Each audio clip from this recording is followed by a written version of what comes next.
కూకట్పల్లి సహస్ర హత్య కేసులో సంచలన విషయాలు బయటపడుతున్నాయి. నిందితుడి ప్రవర్తనను విశ్లేషిస్తుంటే ఒళ్లు గగురు పొడిచే నిజాలు వెలుగులోకి వస్తున్నాయి. ప్రస్తుతం అబ్జర్వేషన్ హోంలో నిందితుని స్టేట్మెంట్ ను రికార్డు చేశారు. బాల నేరస్తుడిగా పరిగణించి కోర్టులో హాజరుపరచనున్నారు. వైద్య పరీక్షల తర్వాత బాలుణ్ణి జువెనైల్ హోమ్ కి తరలించనున్నారు.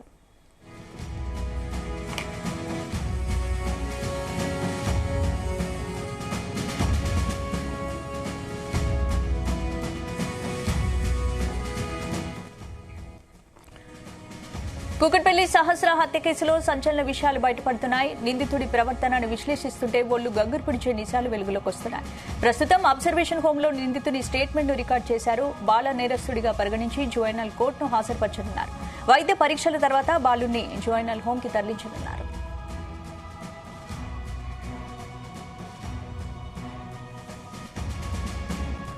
ఇందుకు సంబంధించి పూర్తి అప్డేట్స్ మా క్రైమ్ బ్యూరో చీఫ్ రవితేజ అందిస్తారు. రవితేజ,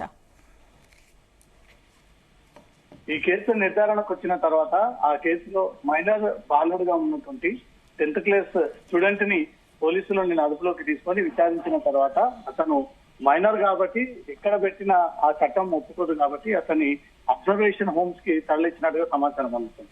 నిందితుడిని అదుపులోకి తీసుకొని పోలీసులు విచారణ చేపట్టి ఈ పాపని మైనర్ బాలికను ఎందుకు చంపాల్సి వచ్చింది, చంపడానికి గల కారణాలు ఏంటి అనే దానిపై కూడా అతని నుంచి ఎంక్వైరీలో భాగంగా ఆ సమాచారం అంతా కూడా సేకరించి తిరిగి అబ్జర్వేషన్ హోమ్స్ కి తరలించి ఈ రోజు 1 గంటలకు సైబరాబాద్ పోలీస్ కమిషనరేట్ లో పోలీస్ కమిషనర్ ఒక మీడియా సమావేశాన్ని ఏర్పాటు చేసి ఈ హత్య ఎందుకు చేయాల్సి వచ్చింది అనే దానిపై కూడా పూర్తి వివరాలు కూడా వెంటనే తీసుకెళ్లి జువెనైల్ కోర్టు ముందు పోలీసులు ప్రొడ్యూస్ చేయబోతా ఉన్నారు. అంతకుముందు వైద్య పరీక్షలు పూర్తయినటువంటి వెంటనే జువెనైల్ కోర్టు ముందు ప్రొడ్యూస్ చేసిన తర్వాత కోర్టు ఇచ్చేటువంటి నిర్ణయాన్ని బట్టి అతను జువెనైల్ హోమ్స్ కి తరలించేటువంటి ప్రయత్నాలు అయితే పోలీసులు ఇప్పటికే జరుపుతున్నట్టుగా తెలుస్తుంది.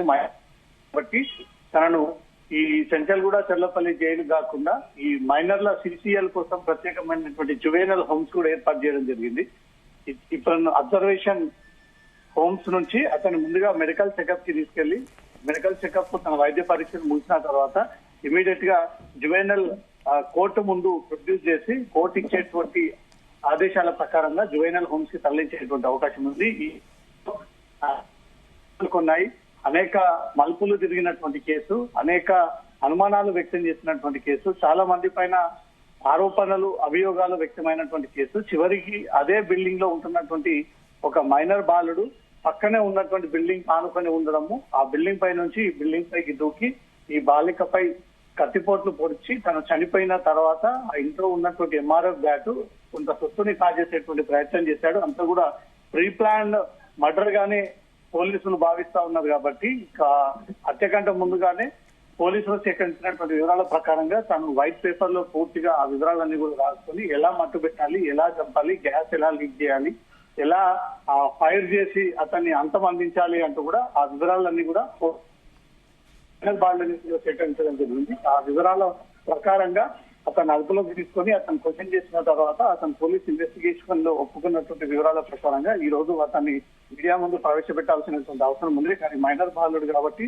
మీడియా ముందు ప్రవేశపెట్టకుండా అక్కడ నేరుగా మెజిస్ట్రేట్ ముందు హాజరుపరిచి అక్కడి నుంచి కూడా కోర్టు ఆదేశాల ప్రకారంగా తిరిగి రెస్క్యూ హోమ్స్ కి తరలించేటువంటి అవకాశం ఉంది.